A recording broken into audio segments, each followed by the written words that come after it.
Introducing our speaker this evening, Erin Walsh.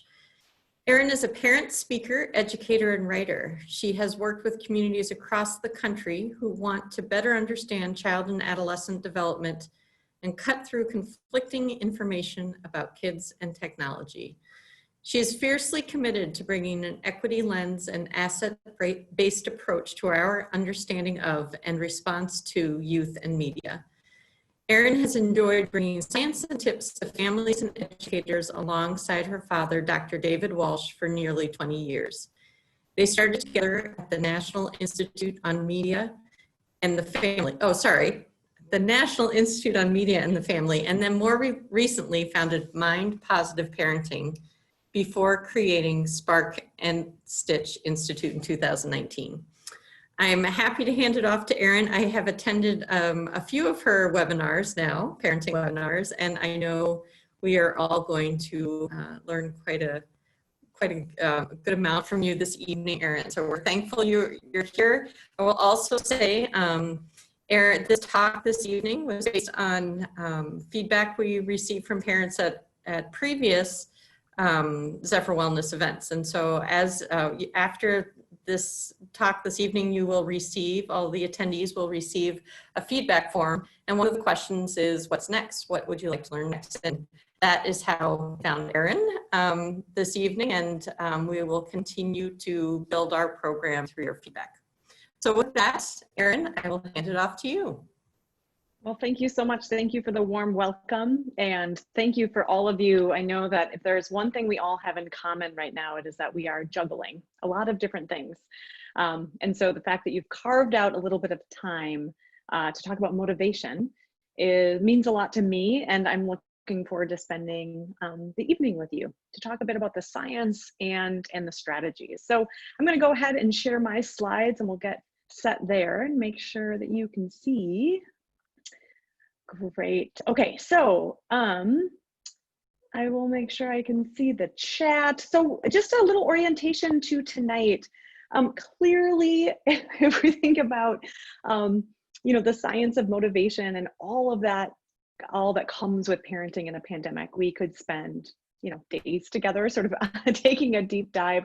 We're not going to be able to answer every single question or get a sense of every single scenario that's playing out in these really uncertain times. But what we can do is we can take a quick tour of the research to remind us of what does motivation mean? Where does it come from? How do we nurture it in our kids?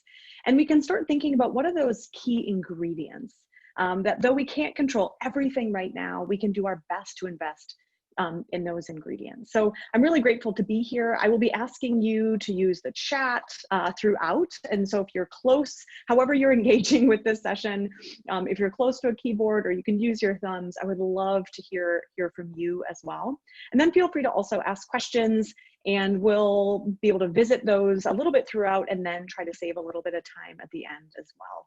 So I don't want to spend a lot of time talking about myself, but for those of you who don't know me, I have been in Mahtomedi once a couple years ago. But if this is your first time, I wanted to welcome you to the new Walsh Family Project. So as Barb was sort of going through the series of organizations, you'll find us now at Spark and Stich Institute. And really, what we hope to do at Spark and Stich Institute is to spark understanding, translating brain science into more easy to understand ideas so that we kind of get a sense of what's going on in this miracle perched on top of our kids' shoulders, but not just to spark understanding, but to stitch that to practical strategies.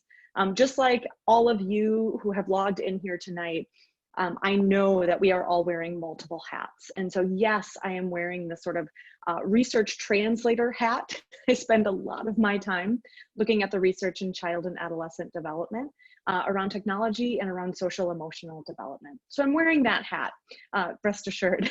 But I'm also wearing my parenting hat. And so we all know that research is only as useful as the degree to which we can sort of bring it into our homes and into our lives where the rubber hits the road.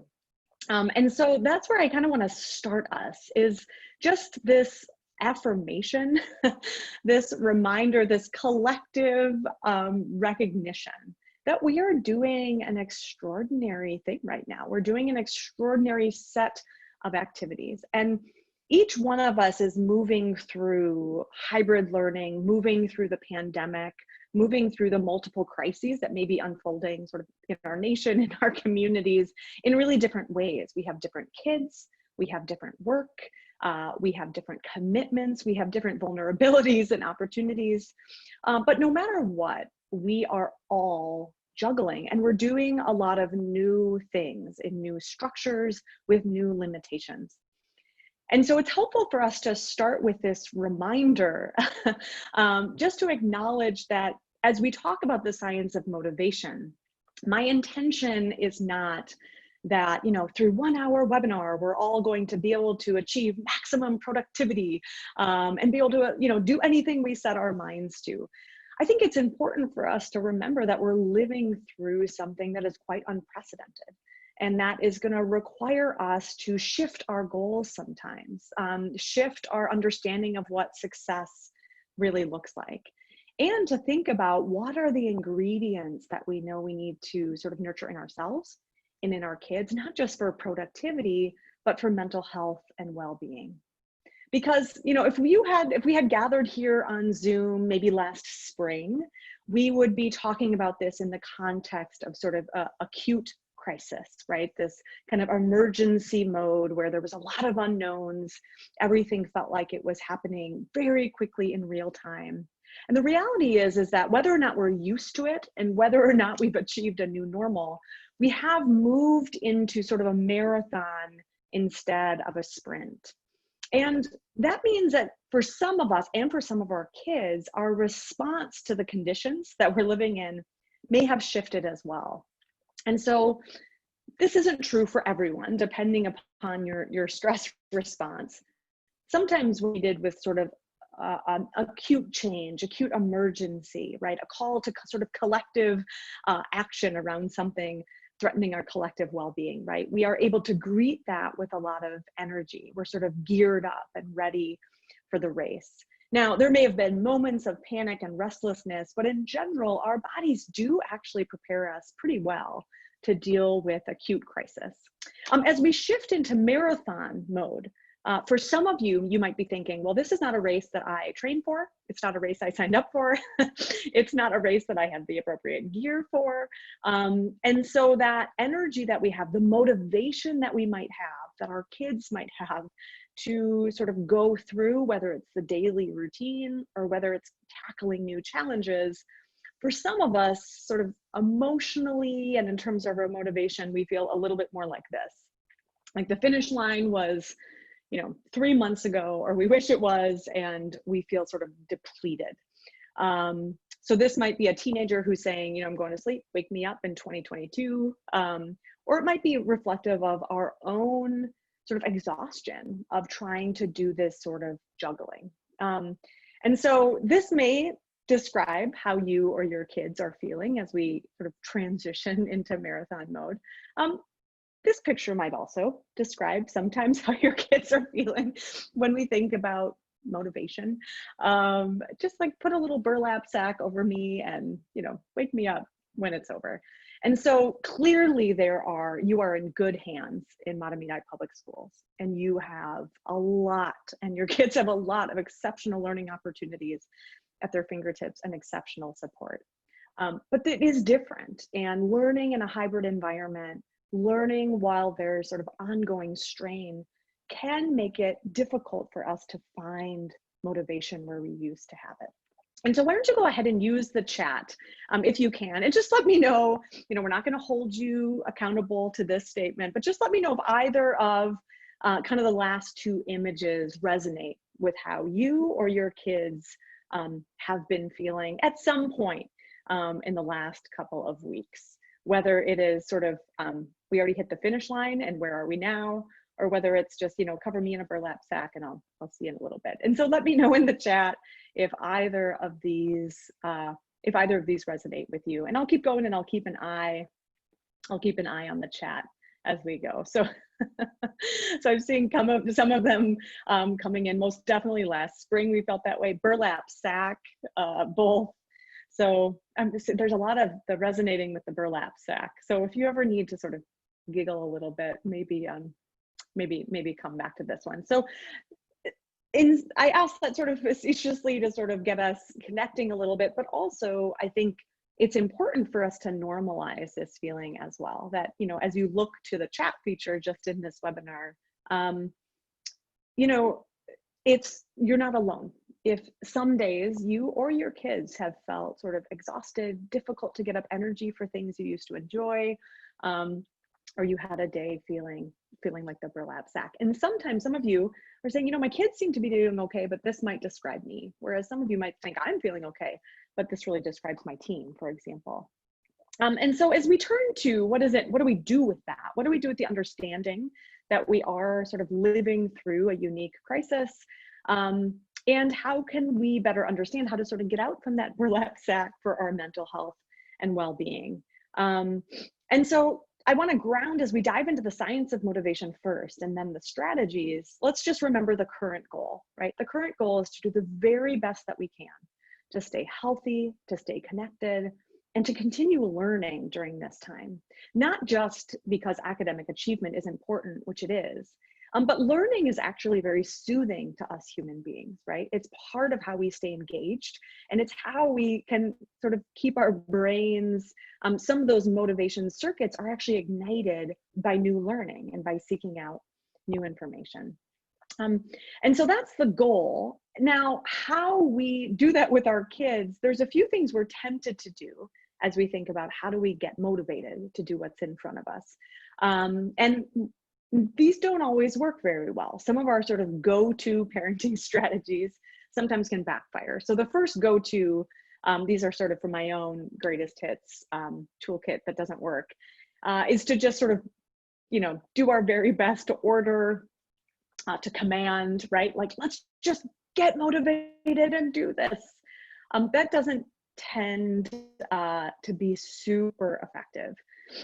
The other thing that we're tempted to do is to think, oh, well, if you're not sort of self-propelling through this, or you're starting to have, it's, you know, starting to feel more difficult for either you or your kids to engage in tasks, maybe it's because our kids don't understand. And so we should impart the gravity of the situation and what's at stake on them. And the second tool that we are tempted to use is just to use a lot of words and to try to sort of lecture them into feeling motivated, right? Let me tell you all the reasons that you need to make sure to get your work done, or to get the chores done, or whatever is on our list of things that our kids aren't feeling necessarily motivated to do.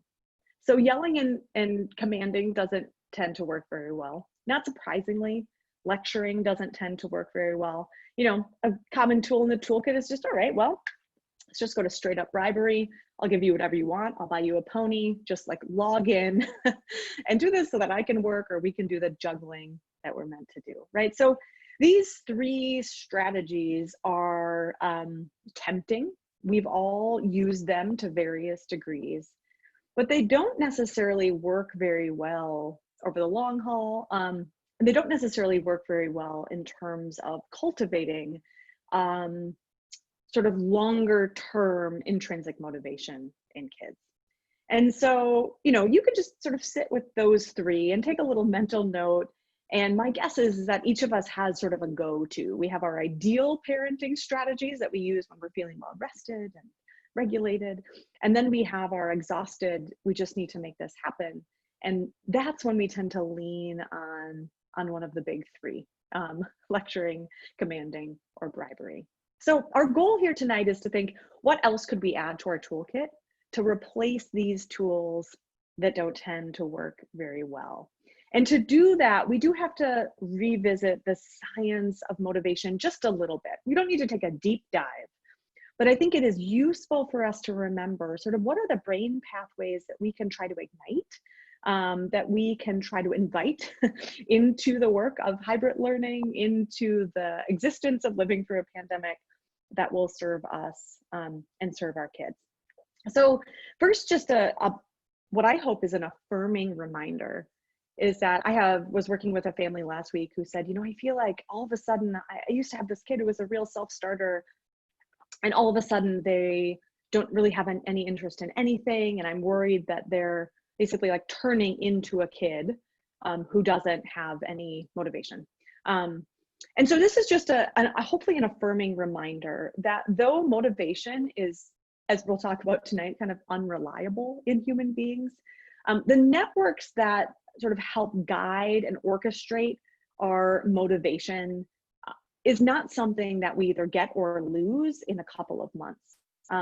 We may momentarily lose our desire, our willingness to do things, but the sort of neural architecture and foundation of motivation actually develops over a long period of time with really influential windows in our young lives. And so it's useful for me sometimes as a parent to remember that just because this is how my child is behaving or acting now doesn't mean that this is the new normal or this is like a new permanent state of being.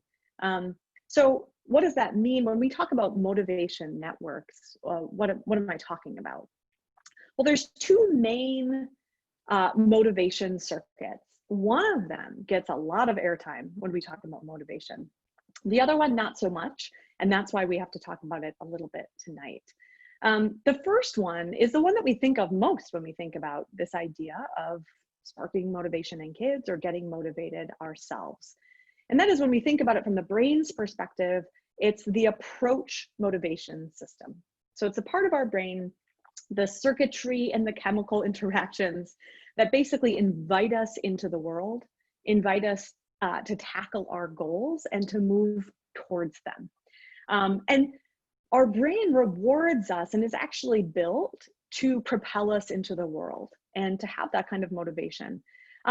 Two circuits, then these are useful later, don't worry, that help us approach the world with some level of enthusiasm and curiosity, are often referred to as the liking and wanting systems or liking and wanting circuits. So basically our brain rewards us when we do things we like. That's actually not probably that shocking to you. You know, if I eat ice cream, I get a little bit of dopamine, which is happy, makes me feel good. I register that memory. Oh, ice cream, I like ice cream, right? And then that's sort of the liking circuit, right? So I do something I like and my brain rewards me for it with a little bit of happy or dopamine. Even more powerful than the liking system is the wanting system, which kicks in when my brain registers the memory that, ooh, when I see ice cream, I remember that I like it. And then it propels me to want to seek it out. And it makes me want to repeat that experience. The seeking systems in the brain are very, very powerful. This is why if you have a little kid who maybe pines after a new toy, like they want it and want it, it's all they can think about. And it's a very, very powerful way that they're focusing their attention, what they're spending their time planning for. And then they get the new toy. And within a week, it's sort of sitting in the corner and they haven't taken much interest in it. That's because the seeking drives in the brain are actually way more powerful than the liking system. So sometimes that wanting, that sort of seeking out is more enjoyable to us than the actual experience itself. Okay, so basically as we think about the approach motivation system, here are the conditions that make our brains really hum and want to move into the world. So the first is that there's this degree of safety and that there are cues to sort of trigger our seeking brain. So it's as if our brain has to think, hey, I've been here before. I like it here. I love it here, right? So I get a little bit of dopamine, it's that liking system. And then we introduce a little bit of novelty. So this combination of safety, I've been here before, I like it, I feel safe here, and I wonder what's going to happen. I really want to find out.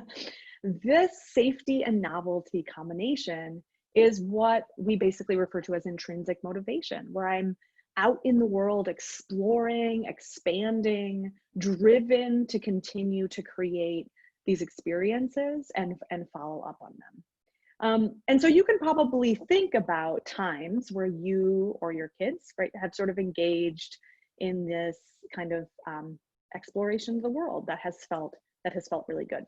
So we'll come back to that because we'll want to think about, okay, so what does that mean for how to ignite that, both that safety and the novelty right now if motivation is waning? Okay, so that's the approach motivation. This gets tons of airtime if we're looking up, top 20 tips to get motivated. But we have to remember, especially now when we're living through times of great uncertainty and potential strain, depending upon how your kid is doing, that there's another really powerful motivation system in the brain. And as opposed to approach motivation, it's actually avoidance motivation. And it's pretty simple. Our brain rewards us for doing things we like and that feel good. And our brain makes sure that we avoid things that don't feel good. And can really also register those memories like, oh, no, I didn't like that. Let's make sure to avoid that situation again.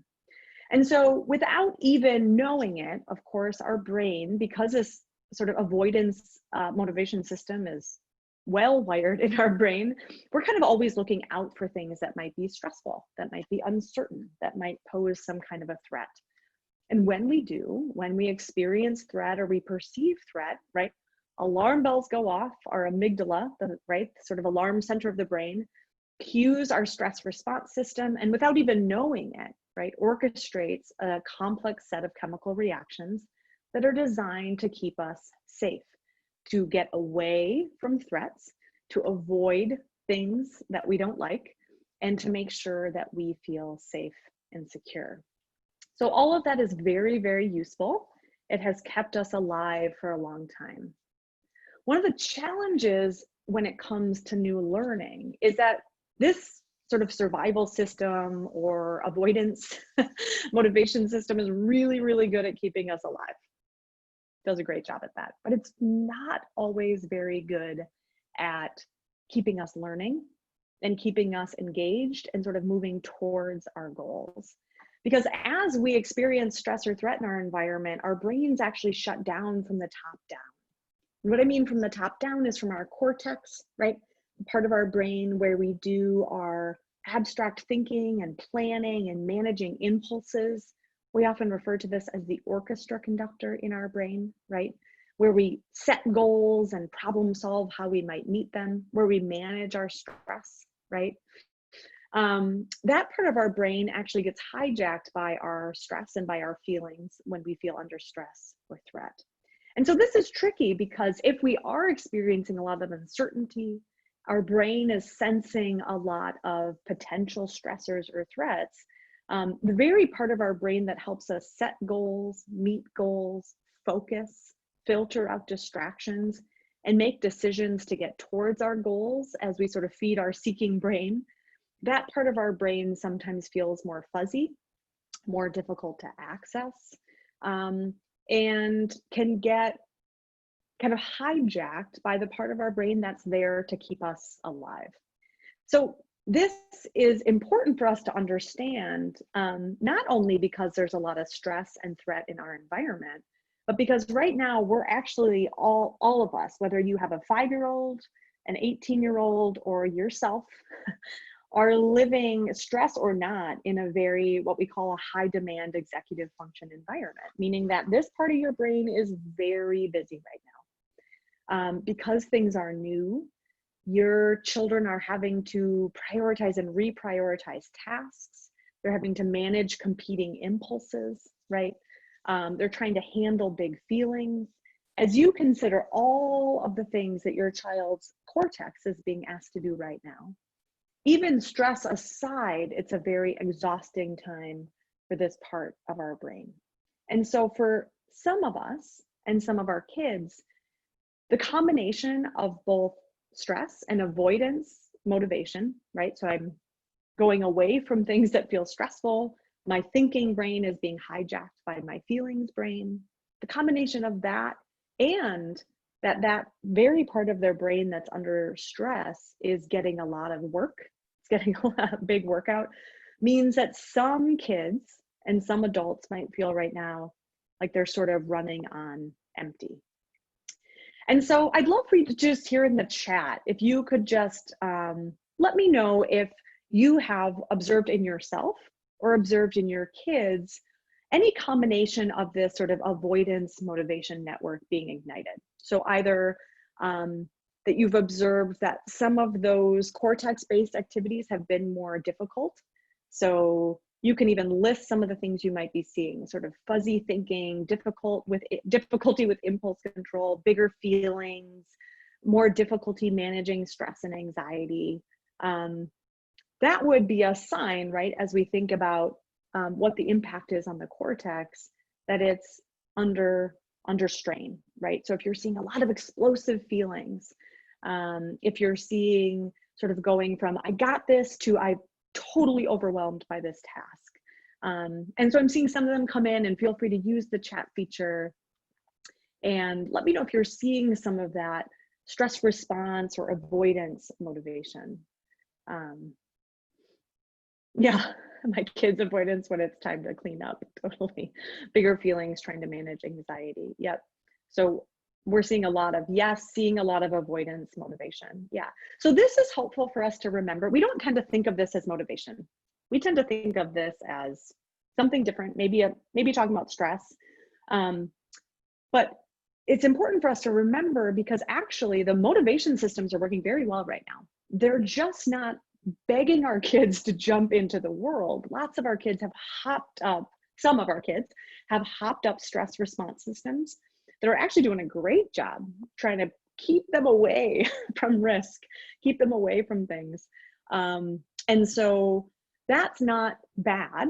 It's part of how the brain is built, but it doesn't feel very good. And it doesn't serve us very well in the long term, because remember, part of our mental health is staying safe, staying healthy, staying connected, and continuing to learn. And so if our learning brain, if we're sort of retreating from risk, which is what learning is, right? Taking risks, it's all about getting new information. That's something that we want to pay attention to. So some of us are feeling a little bit on empty. Now, the brain is actually pretty good. We actually do okay on empty, some of the, not on empty, but it turns out this part of our brain actually, it takes a lot of energy to work the old cortex. So we can't go through the day based on sheer motivation, willpower, and goal-directed behavior all the time. Most of the time, us human beings, even in normal pre-COVID world, rely much more on habit than on willpower. And habits basically are our brain's way of taking our liking and seeking circuits and saying, oh yeah, I remember that this cue means that I'm about to do this thing that I like. And at the end of it, there's going to be a reward. So even if it's challenging, I'm going to stick with it, right? So this unfolds generally automatically. We don't think about it. We have cues all over the place all day that kick into our habit or our routines, knowing that at the end we'll experience some kind of reward, whether it is the reward of being able to sound out a word, or the reward of feeling like, oh, I'm part of a family and I helped out even though I kicked and screamed the whole time. Now I feel great that we all did this job together, right? And so this is all setting up that we need to understand the science in order to figure out, how do we make sure that the strategies we're using take our kids' brains into account? Because here's the COVID challenge. This is not to say that some of your kids aren't thriving. There are some kids for whom hybrid learning is a dream come true, right? And it's actually allowing them to have the safety that they wanted to approach learning and approach the world. But for some of our kids and for some of us, there's increased stress and threat. There's increased cognitive load because we just are having to make so many decisions that are new. There's the loss of routine and learned cues. And then some of the dopamine producing activities that we normally get, basically our rewards, are either off limits or they feel and look different. So it's as if our brain is like, wait a minute, where did all the cues and rewards go? Whether those rewards are hanging out with my friends, playing soccer, or whether it is seeing the faces of my teacher in real time, right? So it's a little bit of a disorienting time for willpower and for habit. And those are the two things that tend to sort of propel us through the day. And so I'm just curious, if you put yourself in your kids' shoes, what are if you think about the dopamine producing activities that have been the most motivating to your kid in the past, the things that doesn't have to be related to school, it can be anything in their lives that really light them up, where you see them just wanting to approach the world and explore, and getting reward along the way. Just let me know in the chat Like, what are those activities? And are they available now or not, right? And I'm seeing a lot, right? So this makes total sense. Us human beings are hardwired to connect. So so far, I see a lot of being social, spending time with friends, okay, sports, being social with peers, seeing friends. So a lot of that reward of, right? So I get to go to the school is really fun, but I'm also really excited to see so-and-so in the cafeteria at lunch, right? So we see some other things, gymnastics, playing with cousins, Dungeons and Dragons. Yes, it's always nice when that thing can be translated pretty well online, going to church and seeing friends. Yeah. So this is useful to just get a little bit of empathy. In some ways, it's very useful to think, oh, this is something that lights my kid up and it's something we can still do. It's useful if we think, wow, this is tricky because the thing that where we see the most intrinsic motivation is off limits or changed. What does that mean? So this is just a side note. We're not going to take a deep dive. You're welcome to ask more questions. But as we put this together, I do think when I saw some of the questions that came up as we prepared for this session together, a lot of you were curious around questions about focus and technology and some of the struggle, right, to get our kids sort of unglued from screen time and motivated to do other things. So just as a side note, as we think about the brain, cues, and rewards, a lot of the things that you just said were the main dopamine pathways for our kids.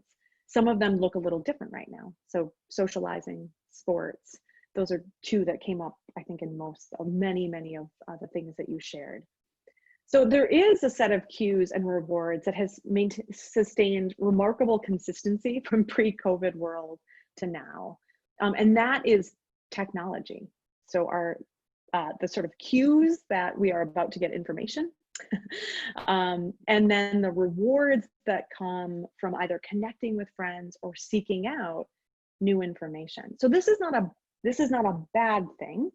This is great because half their learning is on technology. So sort of being able to harness that love for exploring in online spaces and in online learning is great.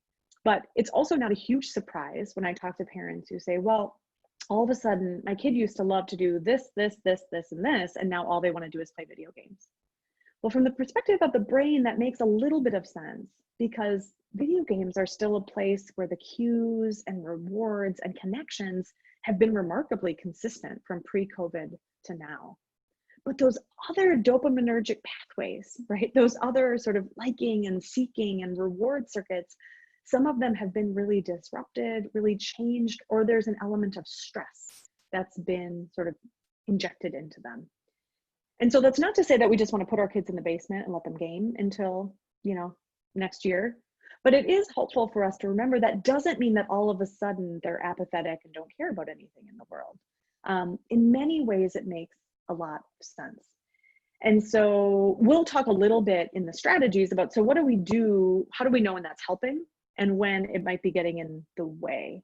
Because if I'm feeling a little bit of not a lot of reward pathways or less motivated, but there is a place where I can get a ton of dopamine, which is in YouTube or social media or any other platform, right? That can quickly become a little bit of a seductive place to just stay for a while during the pandemic. So super good for in some ways, but when does it start to get in the way? Okay, so that's just sort of a side note and a connection. So what do we do? Now that we have a little bit of a sense of the science, what are the ingredients to motivation that will prime the brain to approach the world again with a bit more curiosity and a bit more energy? So this is going to be different for every kid. There is not one toolkit that if we just implement it tonight, all of our kids are going to be immediately reignited. But I do think that we can walk through what some of the main ingredients are so that given that we're all juggling, we can start to think of what are the biggest priorities. And when we start to feel like we're in that place where we just want to yell, lecture, or bribe, can we take a deep breath and sort of sit back and think, do we have our bases covered in terms of priming the brain to get newly motivated in a world that looks a lot different to our kids than it did 6 to 9 months ago? Now, some of you I noticed in the chat, and feel free to keep kind of chatting in, put in questions. You're welcome to sort of ask questions as we go in the chat or in the questions, or just observations of your kids. Because some of you have, I saw right away, shared, you know, actually my kids seem like they're doing okay. I'm struggling with motivation. And in some ways that might make sense. So one of the things that we know is that for little kids, for some little kids, this hasn't changed depending upon the stress in the house and how we parents are doing, right? Lots of their pathways are doing pretty good, right? They get so much of their reward from connecting with us, being with us. It's exhausting for us, but feels great to them. Playing, right? And so as our kids get older and those dopaminergic pathways are more formed by peers and independence and choice, and those things have started to get cut off, that's where we might start to see more challenges around motivation. So what do we do? Let's start walking through the ingredients, making sure that we leave time for you all to share a bit with me about what's working, what's not, what are the challenges that you're running into. So the first thing, the reason that we want to cover the science of stress, or the science of motivation and stress response and approach motivation, is because sometimes you read an article on motivation and it's all about like color-coded graphs, tips and tools. Like we jump right to the problem solving around logistics. Like, oh, if we just could figure out the right color on the binder, then we'll be able to get more done. But it turns out that when we rush to that, we've actually missed a huge opportunity to unleash or to set the stage for intrinsic motivation. And the first thing we want to think about is, what do we have in our toolkit to help provide that safety and security? Remember, the brain is most sort of driven to approach the world, most motivated when we feel things are that combination of safety and novelty. So the first thing we want to do is start with, how do we provide the connection that they need to feel safe and secure? And then what can we do to fill the tank so that this part of the brain has a chance to sort of set goals and move towards them? We could do a whole hour just on the power of connection and motivation.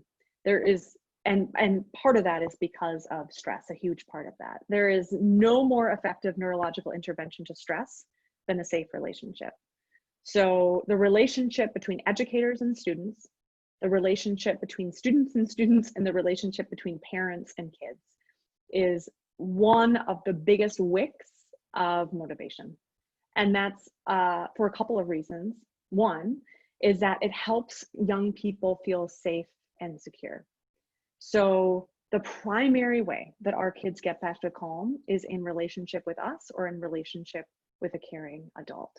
And so once we tamp down the avoidance motivation, that might allow the approach motivation to take more center stage. The other reason connection is key to pay attention to is because it's such a powerful source of dopamine. And if we can get the sort of dopamine flowing again, right, then they're looking forward to seeing their friends, they're looking forward to seeing their teacher. And so when we look at what are the preconditions for motivation, it's this combination of connection and empathy at home and sharing power. And I see that there's a few of you who've already shared a couple of things that you're doing around motivation that align up with this perfectly, right? We're giving our kids more freedom and more choices. And so while, if they're sort of refusing to log in on a at-home learning day, or they're not eager to go to school masked, or they're sort of feeling less motivated than you'd like in terms of their ability to self-start, sometimes we want to go straight to problem solving, right? But this ability to just offer some empathy and to offer connection during this time might not be, it might feel a little fluffy, but the science is crystal clear that when we can provide that empathy and connection, we're doing a lot to prime the brain to feel safe enough to approach the world again, right? So even something as simple as just acknowledging that it's hard. Ah, yeah, this is not how we wanted this soccer season to go. Oof, this is really hard, isn't it? Well, I know that we're going to figure this out together. So providing empathy, but also confidence that we're going to make our way through it. And so connection is in two parts. One of the bits of connection that's important is our relationship with our kids. And then especially as they get older, this becomes especially essential for your middle school and high school kids, is their connections with their peers. And so I'm sort of curious if you could use the chat feature and just let me know, if you think about connection as sort of, we need to fill the connection account in order to prime the brain for motivation. What that means is not that we're going to get up every day and start with meaningful eye contact for an hour and then write in our journals to each other because we're getting motivated. That's not realistic right now. And it's not really what we're talking about. What we mean is that we are, no matter how hairy things get, no matter how much the schedule that we set sort of falls apart around us, what are the ways that we're still finding our way back to each other, as opposed to sort of retreating into the corners of the home? And it doesn't even have to be that we're spending all of our time together, because 7 months into this thing, we are spending a lot of time together. It's about, what are we doing with that time? We actually might need to take space from each other in order to come back in meaningful ways, right? So share with me, like, how are you filling your connection account, right? So meal times, family movies, riding in the car. Yes, that's where all good parent-teen conversations happen. Hugs and kisses, bedtime routines. Yep. So all of these things, it's really nice for us to be able to share this. Dog walks, games, routines. These are useful because they may seem really small, but in the context of everything that we're doing and the science of motivation, keeping that connection intact becomes super, super important. Without that, it's really difficult to sort of calm the nervous system enough to unleash the power of the cortex to want to approach the world. I love the examples that are coming in. Kayaking, talk more. Yeah, so some of your kids might actually be more motivated and hearing, like, some of your kids might be really sort of eating up all of this time, that they're having maybe more time and space to express. And so filling the connection account, we are not going to do much to ignite the wick of motivation if we are in logistics mode and we haven't found a way to sort of turn towards each other. Not just when times are good, but when they are challenging. So not just for game night, but when your teen is just staring at you and they're like, I don't care, I'm not going to do it, right? So those moments where we can empathize, it's not that all behavior is okay, but all feelings are okay. So we can say, I know that this is not what we wanted. I can see that this is really hard for you. I get it. Or maybe I don't get it, but I hear you. So that little bit is just, the research is wildly clear that it might seem small, but makes a big difference. So filling the tank with connection, and then filling the tank with whatever activities we can prioritize that will recharge the cortex. Because remember, the cortex is where we manage our impulses, competing impulses. Do I want to send a text, or do I want to do my lesson? Do I want to stay in the basement and play video games, or am I going to do the chores, right? So there's always competing impulses. This part of our brain, when it's exhausted, doesn't do very well at prioritizing, doesn't do very well at setting goals and figuring out what I need to do in order to get there. So we can maybe have some motivation, but if we don't have our brain to help us coordinate our movement towards where we're headed, we're not going to do very well. So these fill the tank activities have to be on the have to do list. So our lives are busy and full, but the ways that we recharge this part of our brain, right, is through things. Well, we already talked about connection, sleep. We could do a whole workshop just on sleep and motivation. Very difficult for us to move towards our goals when we're tired. Movement, so moving our bodies, mindfulness, play, and sparks. So sparks, our Search Institute has done research on. Sparks are basically the thing that lights us up inside. So when I asked you, what are the things that just provide that intrinsic, that our kids would do them if they had, they could do anything in the world and they don't have any sort of external things saying you have to do this, what would they just do because they love it, right? That's a spark. And so figuring out where we can still fan those and link them to other activities can become really, really useful. So between connection and kind of filling the tank, this is, we can't forget to prioritize these. Now, I said I wasn't going to go into a deep tangent into technology, but this is where it's important for us to figure out what fills the tank over the longer term and what drains the tank. And the tank meaning our sort of executive function, our ability to move towards our goals. Sometimes things that feel really good in the short term tend to backfire in the long term. So we can think of obvious things that we might do. Things like, using food to make us feel better, using substances to make us feel better. But certainly one of the things that's really tempting right now is just to follow the dopamine pathways on the internet. And so figuring out how do we help our brains see that even though there are cues and rewards out there, whether it's social media, notifications, that if we are constantly chasing cues and rewards in our socially networked lives or digital lives, that it ultimately is really draining to this part of our brain. So one of the strategies we can use when we're trying to fill the tank is to try really hard when our kids are learning, and when they're in learning mode for distance, or whether they're in a hybrid mode and they're at home, where we might have a little more say or a little more coaching, is to remind our kids to turn notifications off. So to stop those sort of cues of like, hey, seeking brain, come check your TikTok, and to focus on what's happening, to allow those experiences to become more meaningful. So one of the ways that we can take care of our brains and increase the possibility that we're motivated by what's in front of us and that's what's a potential click away is by working with our kids on single tasking.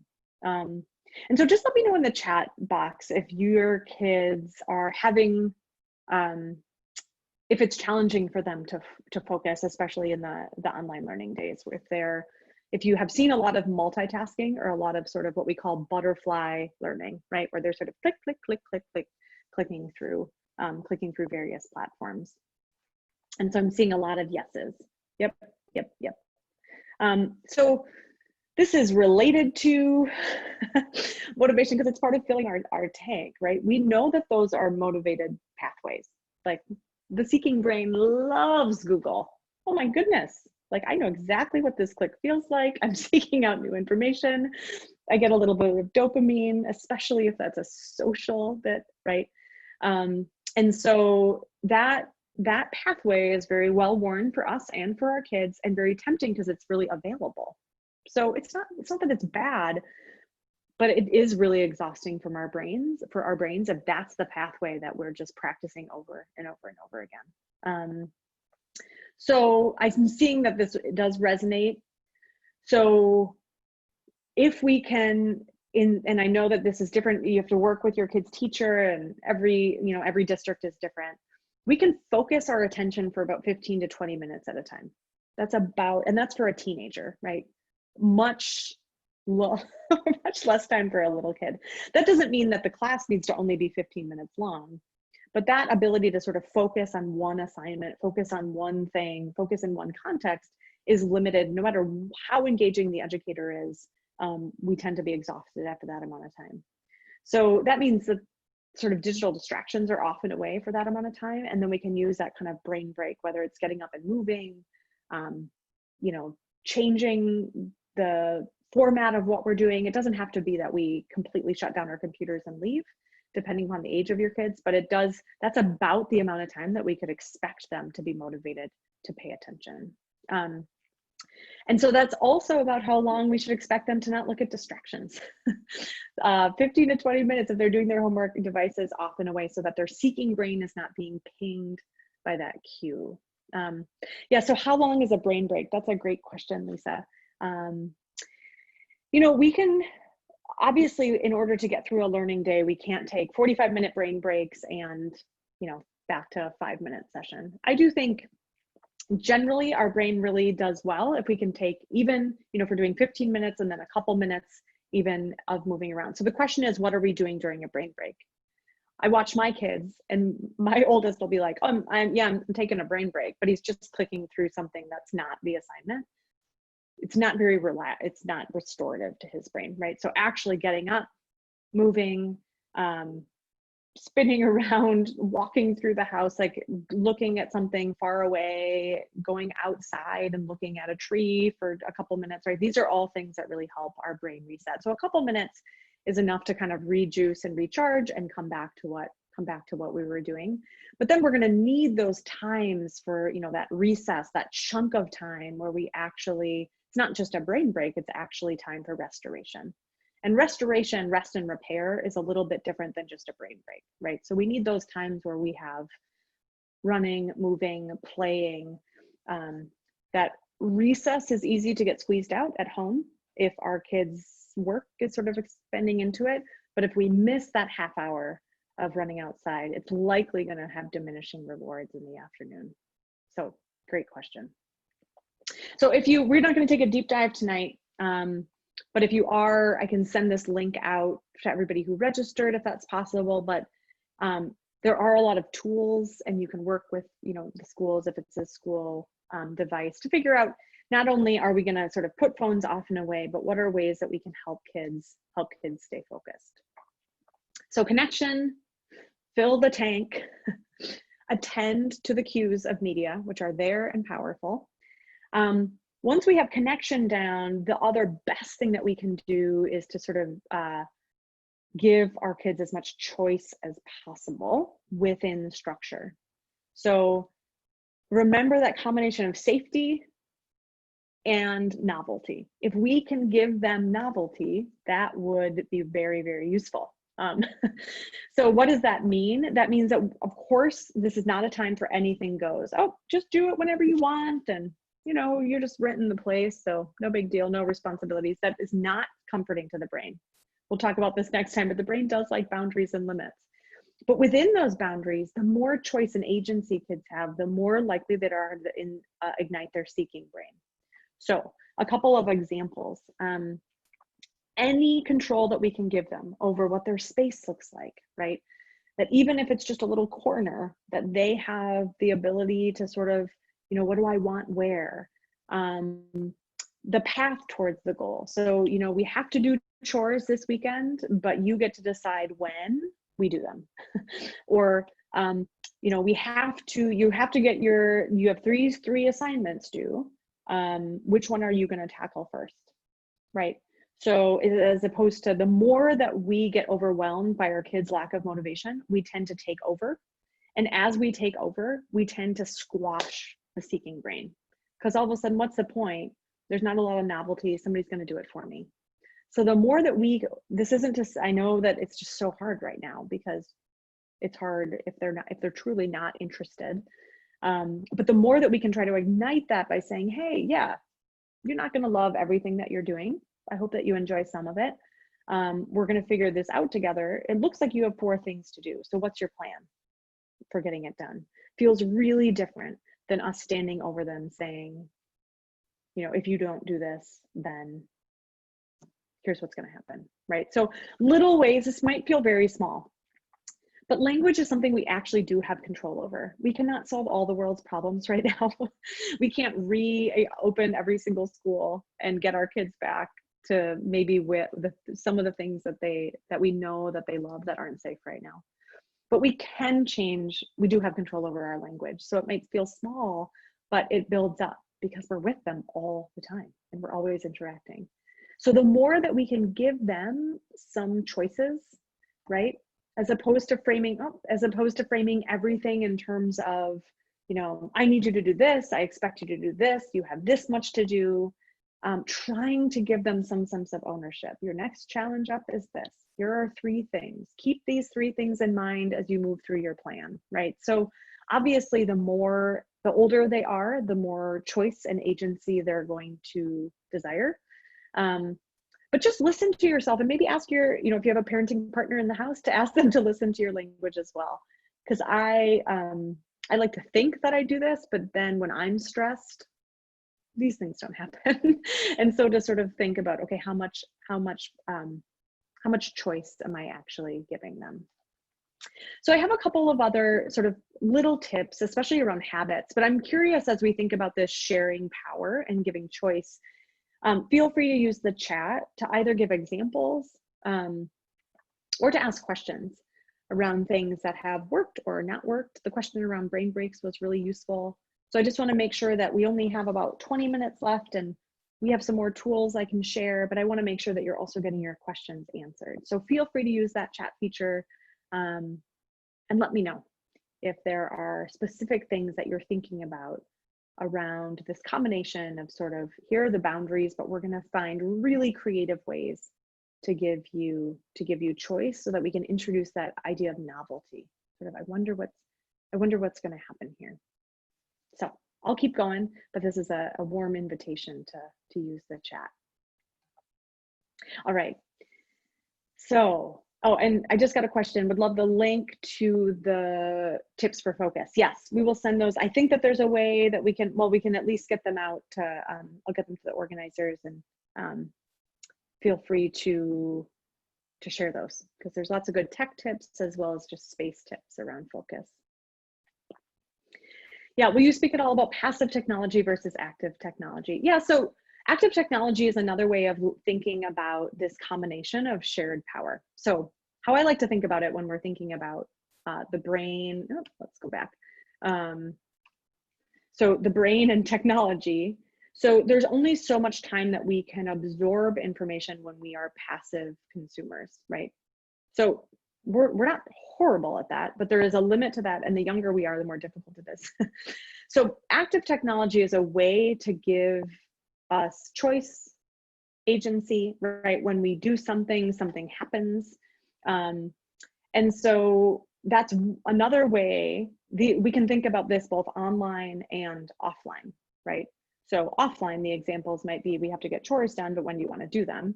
Online, it would be the difference between, I'm going to sit and just absorb 45 minutes of talking versus I'm going to be able to actually make choices about what I'm learning when, how I'm designing something, who I'm collaborating with, right? So the more active kind of we're asked to be in our learning, the more agency and choice and power we feel like we have. So educators are, of course, working so hard right now to figure this out during a very challenging time. And I think we're going to keep getting better as we go at figuring out ways to make sure that in our distance learning days, that we still have that same kind of connection with our peers, or we try to find creative ways to do that, and that there are ways that we can actively engage to give us that sense of, I have control over where I'm headed. What I do matters to the outcome, which is intriguing to my brain. And it ignites that I wonder what's going to happen next, right? And I want to explore to figure out what that is.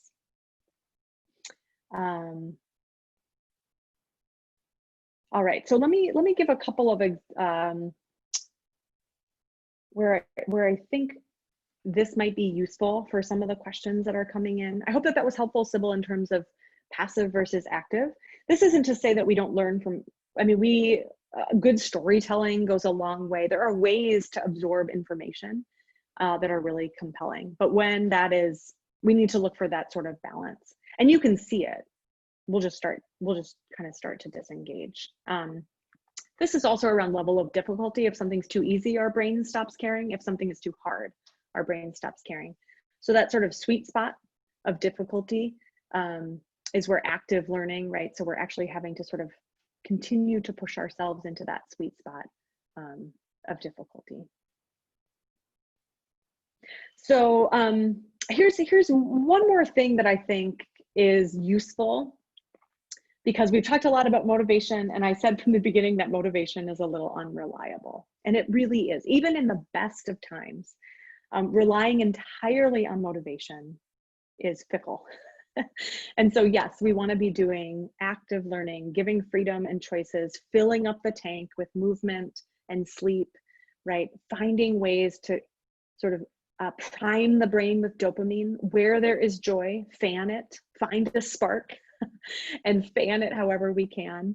But some of this stuff, relying entirely on motivation, is tricky because it's stressful right now. And so stress makes motivation even more fickle. And when we see our kids get unmotivated, we tend to do two things. We tend to either overparent or underparent. We're like, we'll do this for you. Or it's like, good luck out there. If you can't do it yourself, then you can't do it at all.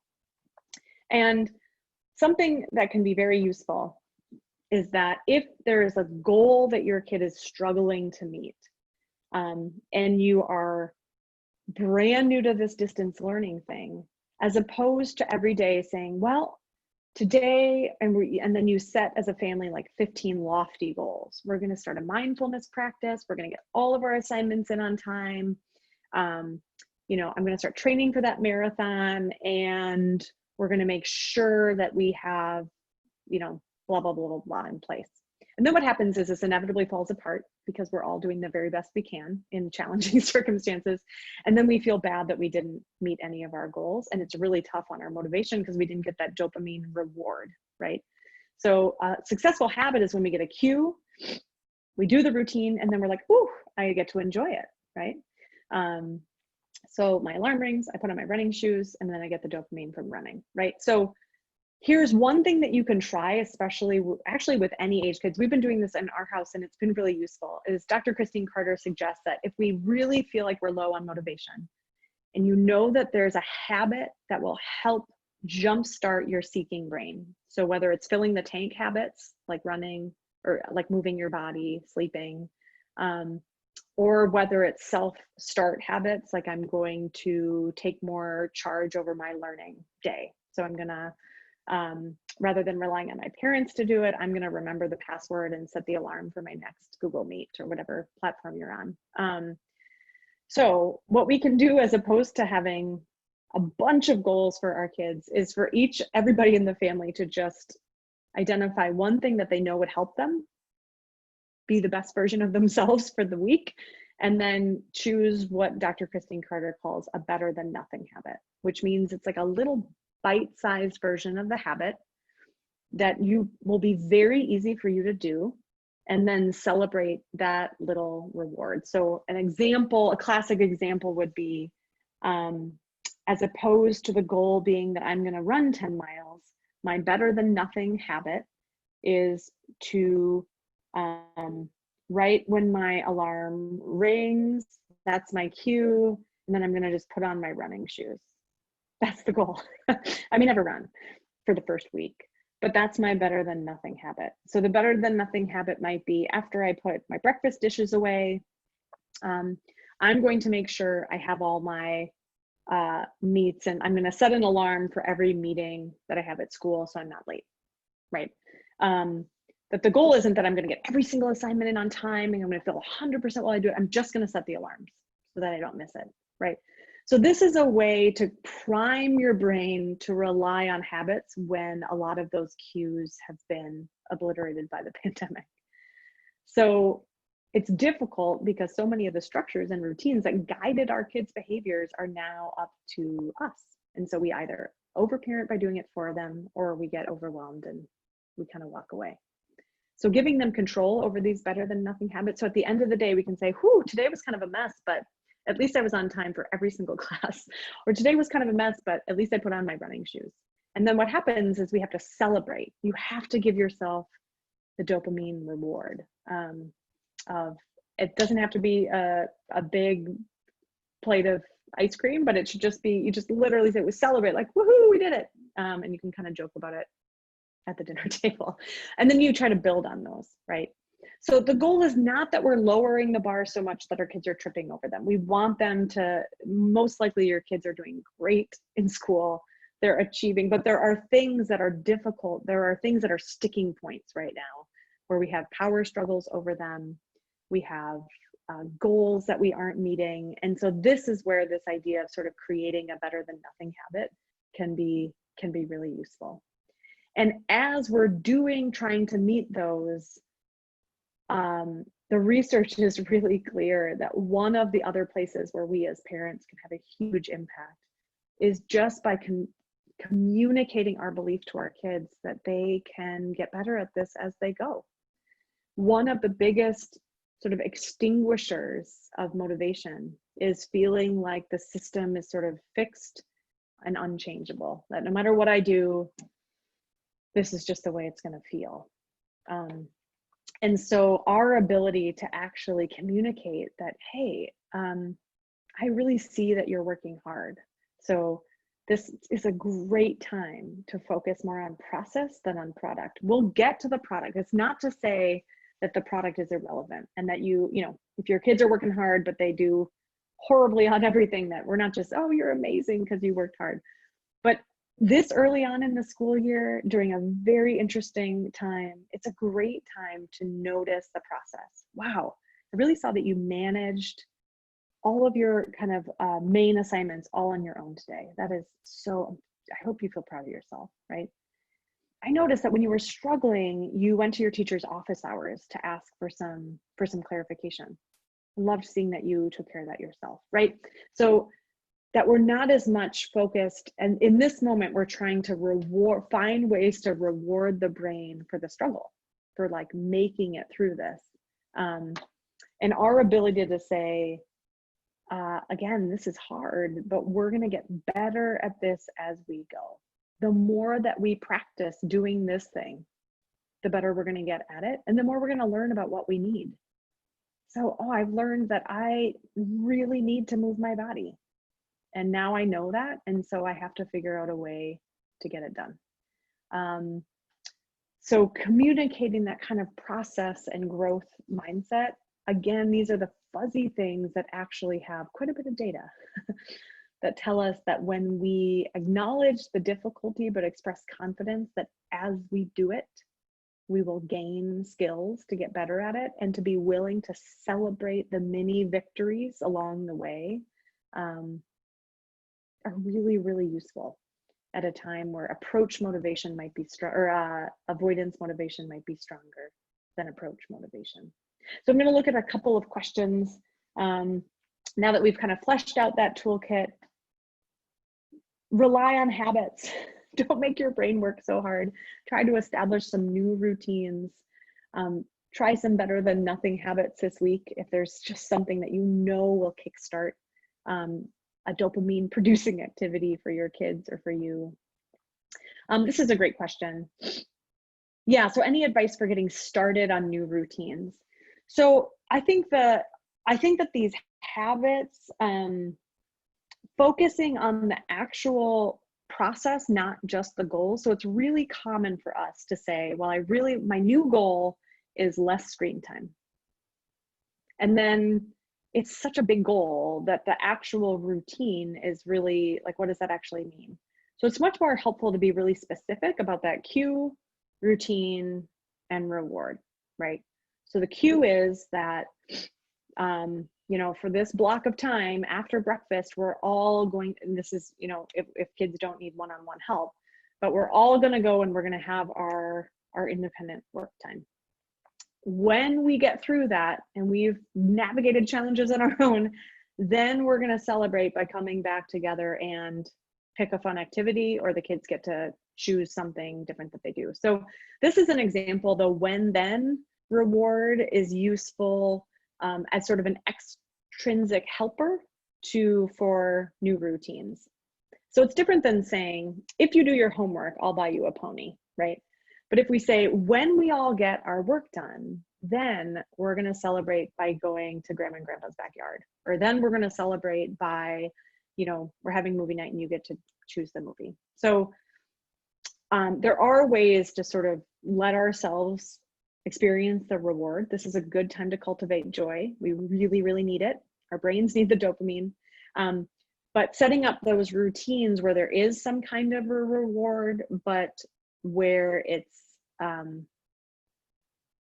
framing of it isn't just, if you do this hard thing, I'll get you a fun thing for it.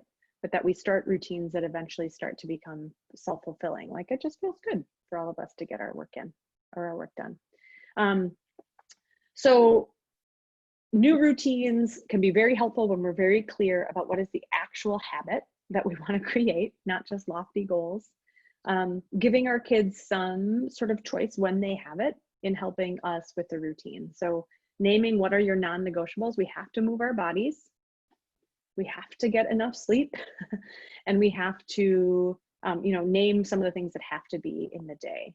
And then what we want to do is give them, so when do you think that that would be best? And we can map it out if we want to, or we can have them suggest, well, I really want to move my body after this, where I have this little window of time. So the more that we can include them in the routine building, to the degree to which we can keep a routine right now, the better. Yeah, so Peter, this is a good question. What's the difference between a bribe and then a when-then system? So a bribe, so people use bribes all the time. Here's why they are, tempting, is because we can get new behaviors through bribes if the bribe is great enough.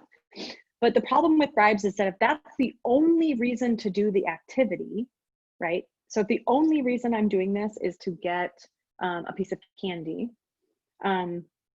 inevitably what happens is I need more and more and more candy to care about doing the activity. So what we want to do is figure out ways to lay out or map out activities that we think ultimately there is some actual reward, so the satisfaction. And then if we can have the reward that we're doing as a family to acknowledge how good that thing felt by celebrating it together or acknowledging it together, that can help us pause and actually experience the reward of that feeling. So the when then is just a way to mark something, to mark an accomplishment as a family, right? So when we all have the great feeling of getting our work done for the day, then we will celebrate by taking a walk.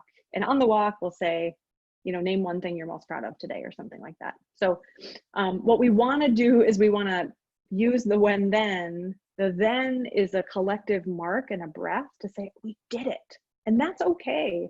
That's a good, important part of our dopamine pathways, is to be able to acknowledge like pride, accomplishment.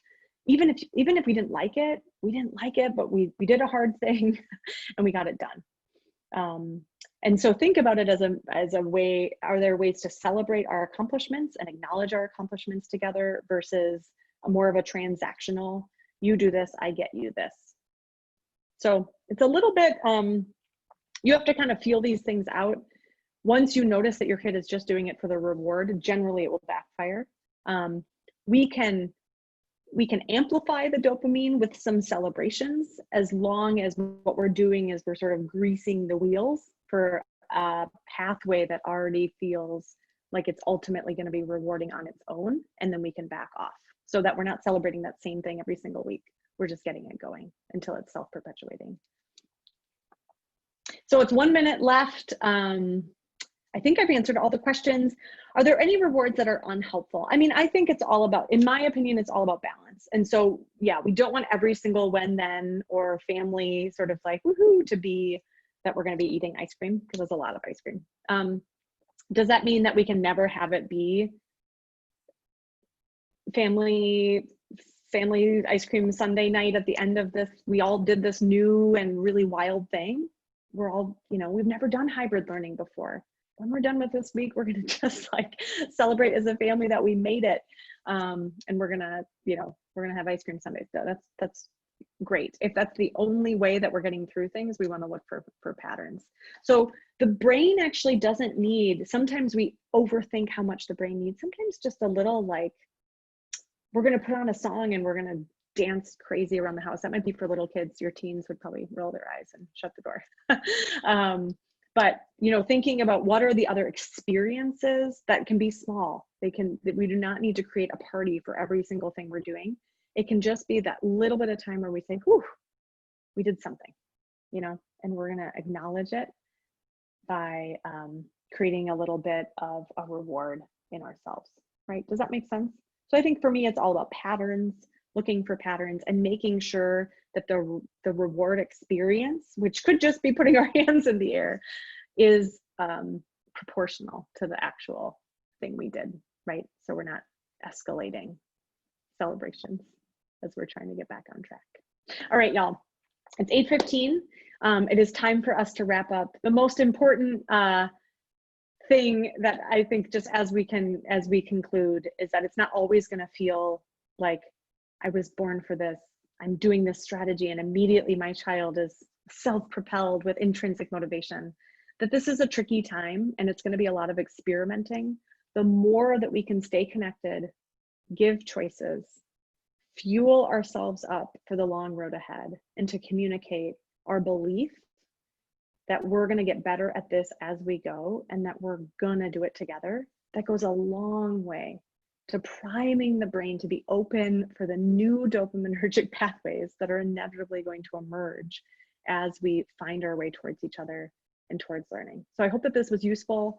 If you'd like to be in touch, feel free to text Spark and Stitch to 66866. Otherwise, go to our website.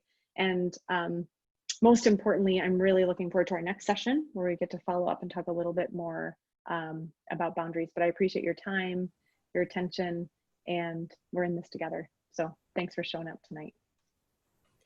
Thank you, Erin. This is, as I mentioned, I took a lot of notes, always something I can learn from you. So thank you so much. We look forward to having you back again in just a couple of weeks. Thank you. Thanks, everybody. Take care. Have a good night. Bye.